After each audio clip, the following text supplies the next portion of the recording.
আগামীকাল বাংলাদেশে জাতীয় নির্বাচন রয়েছে এবং তার আগেই ফের হিন্দু খুন হলেন বাংলাদেশে। ময়মনসিংহে দোকানের ভেতরে ঢুকে একজনকে কুপিয়ে খুন করা হয়। দোকানের মধ্যেই খুন হন সুসেন চন্দ্র সরকার। কুপিয়ে খুন করে শাটার নামিয়ে আততায়ীরা চম্পট দেয় সেখান থেকে। খুনের পরে দোকানে লুটপাট হয়েছে বলেও অভিযোগ করেছেন নিহতের পরিবার। রোহিঙ্গাদের বাংলাদেশে ফের কট্টরপন্থীদের তাণ্ডব, দুষ্কৃতীরা এখনো পর্যন্ত অধরা।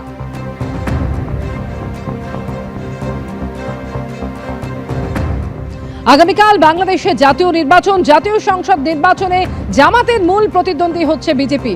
ভোটের আগে সেখানকার প্রস্তুতির ছবি তুলে ধরলেন আমাদের প্রতিনিধি বিশাল Pandey.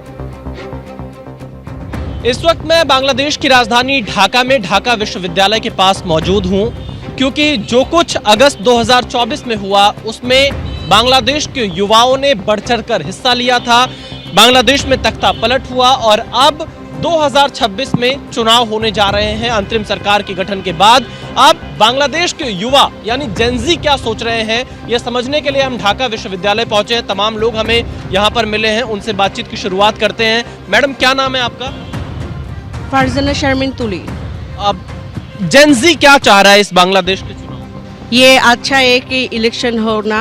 This generation Gen Z, they want very, they are right, but I think but they need to go legal process. Dhaka university के आसपास यहाँ पर बॉर्डर गार्ड जो बांग्लादेश की फोर्स है उसके भी गश्त यहाँ पर लगातार चल रही है, क्योंकि चुनाव में हिंसा का डर हमेशा बांग्लादेश में बना रहता है। लेकिन इस बार जो अंतरिम सरकार के मुखिया हैं, उनके प्रवक्ता ने दावा किया कि लगभग 1 मिलियन सुरक्षा कर्मियों को तैनात किया गया है। देखना यही है कि बांग्लादेश का जो चुनाव 12 फरवरी को होने वाला है वो किस कदर संपन्न होता है, कैसे होता है। हमारे साथ यहाँ पर और भी लोग हैं। क्या नाम है आपका? मैडम है आशिक।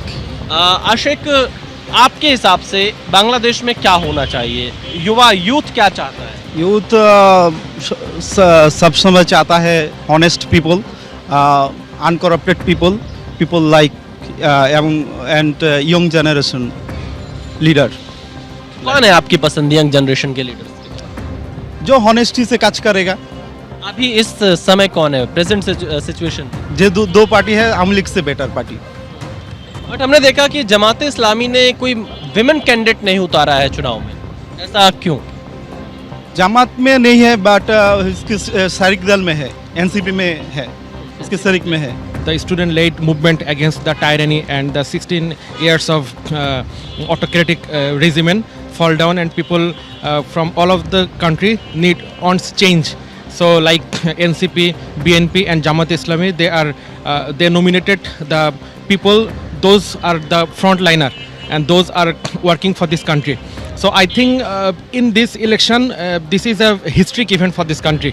जमात इस्लामी गठबंधन को सपोर्ट करेगा या फिर बीएनपी गठबंधन को सपोर्ट करेगा, इस पर अभी खुलकर जेनजी यहाँ अपनी राय नहीं रख रहा है। कैमरामैन जितेंद्र के साथ विशाल पांडे, एबीपी न्यूज, ढाका, बांग्लादेश।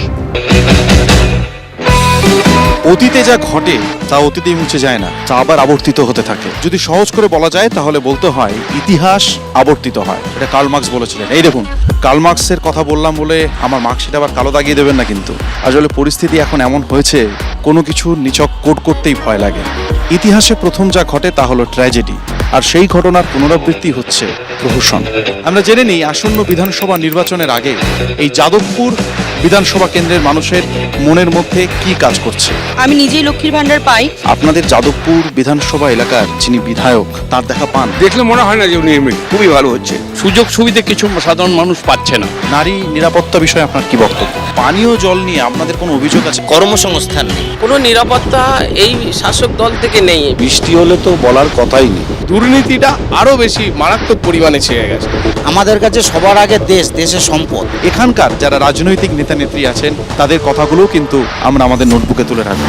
আমরা আগেও যেমন ভবিষ্যতেও এই বিপন্ন মানুষের পাশে দাঁড়ানোটা আমাদের কাজ। আমাদের সরকার আসলে অবশ্যই মানবিকভাবে প্রত্যেকটা বিষয়ই খতিয়ে দেখবে ওরা চেষ্টা করছে ওদের মতন প্রচার করতে, আমরা চেষ্টা করছি আমাদের মতন প্রচার করতে। যাদবপুর বিশ্ববিদ্যালয়ে আমরা দেখেছি যে প্রায়শই ছাত্র আন্দোলন, ছাত্রদের প্রতিবাদ, বিভিন্ন বিষয় নিয়ে সেই প্রতিবাদ চলে এবং কখনো কখনো সেই প্রতিবাদ এবং প্রতিবাদের আঁচ বিশ্ববিদ্যালয় ক্যাম্পাস থেকে বেরিয়ে রাস্তায় এসে দাঁড়ায়। মানুষের মনে প্রতিবাদের সুর ভয়ঙ্কর। যারা মনে করেছিল যে একটা পরিবর্তন হয়ে গেলে বুঝি কি লাভ হবে, তারা বুঝেছে পরিবর্তনে কি সর্বনাশ হচ্ছে। তৃণমূল সেখানে কখনো আছে কখনো নেই, কখনো তারা কম্প্রোমাইজ করে চলে, সমস্ত রাজনৈতিক কর্মকাণ্ড এখানে চলছে। যাদবপুর বিশ্ববিদ্যালয়ে তথাকথিত উগ্রবাম এবং বাম তারা আর কাউকে ঢুকতেই দেবে না। সূত্রের খবর, এসআইআর খসড়া তালিকায় যাদবপুর থেকে বাদ গেছে 54,184 জনের নাম। এসআইআর শুনানিতে ডাকা হয়েছে যাদবপুর বিশ্ববিদ্যালয়ের উপাচার্য চিরঞ্জীব ভট্টাচার্যকেও, আর সেই নিয়ে ভোটের আগে যাদবপুর সরগরম। ভোটের দিন দুপুরবেলা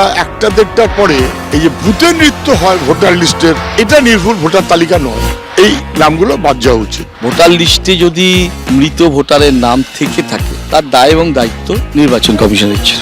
সুজনবাবু যখন 2016-তে জিতেছিলেন তখন যাদবপুরে কি ছিল? এই সুজনবাবু এই 2021-এ প্রায় 40,000 ভোটে হেরেছে, তখন তো তিনি বলেননি। এখানে বামফ্রন্টকে পিছনে রেখে আমরা দ্বিতীয় স্থান অর্জন করেছি এবং আমাদের থেকে তৃণমূলের ব্যবধান মাত্র 17,500 ভোটের। এই এসআইআর প্রক্রিয়াতে তুমুল তর্ক বিতর্ক চলেছে বিভিন্ন রাজনৈতিক মহলে। ইচ্ছাকৃতভাবে মানুষকে হেনস্থা করে ভোটার লিস্ট থেকে বাদ দেবার যে চেষ্টা নির্বাচন কমিশন করছে বকালমে বিজেপি, সেটা বিপজ্জনক। ফলস ভোটটা বন্ধ হলো, সুতরাং আমাদের জয়ের পথ এখানে একেবারে সুগম। আমরাও তো চাই যে ভোটের লিস্টটা সেটা সুচারুভাবে হওয়া দরকার। 2024 সালে সমীক্ষা বলছে পর্যটন থেকে ভারতবর্ষে ব্যবসা হয়েছে প্রায় $22 মিলিয়ন।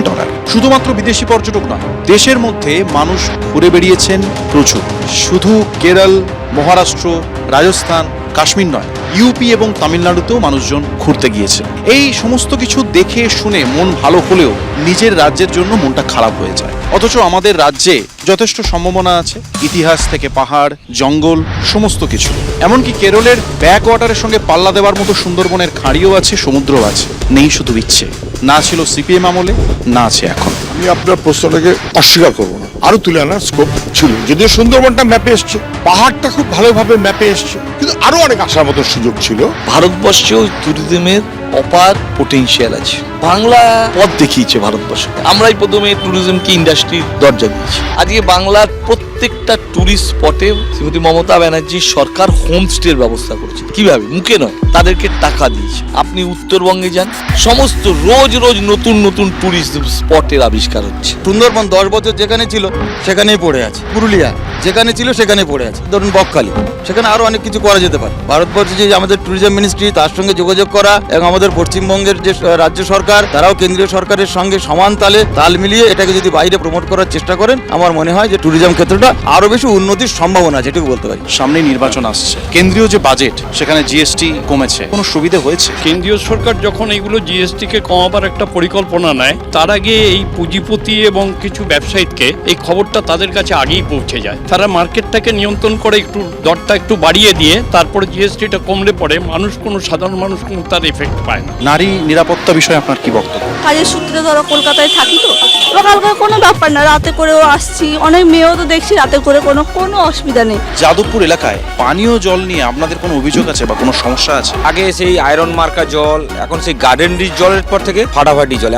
এখন জলের যে জল আগে কি হতো, আগে হট করে জল শেষ হয়ে যেত, এখন সেই সমস্যাটাও নেই। ইল্লিগাল বাড়ি হয়ে যাচ্ছে, 2 তলা হওয়ার জায়গায় সেখানে 3 তলা 4 তলা করে হয়ে যাচ্ছে। জল কমে যাচ্ছে, জল মানুষ পাচ্ছে না, আর জল কিনে খেতে হচ্ছে। জনগণের বার্তা যাবে কত দূর, নির্বাচনের আগে ভাবছে যাদবপুর। আজকে আমার সফর এখানেই শেষ করলাম। গণতন্ত্রের বিকল্প একমাত্র গণতন্ত্রই। গণতন্ত্রে প্রশ্ন করা অধিকার নয়, কর্তব্যও বটে। আজ এই যাদবপুর বিধানসভা কেন্দ্রে আমি আমার কর্তব্য করলাম। আপনারা দেখতে থাকুন তারকার চোখে তারকা কেন্দ্র। এবিপি আনন্দ, এগিয়ে থাকে, এগিয়ে রাখে।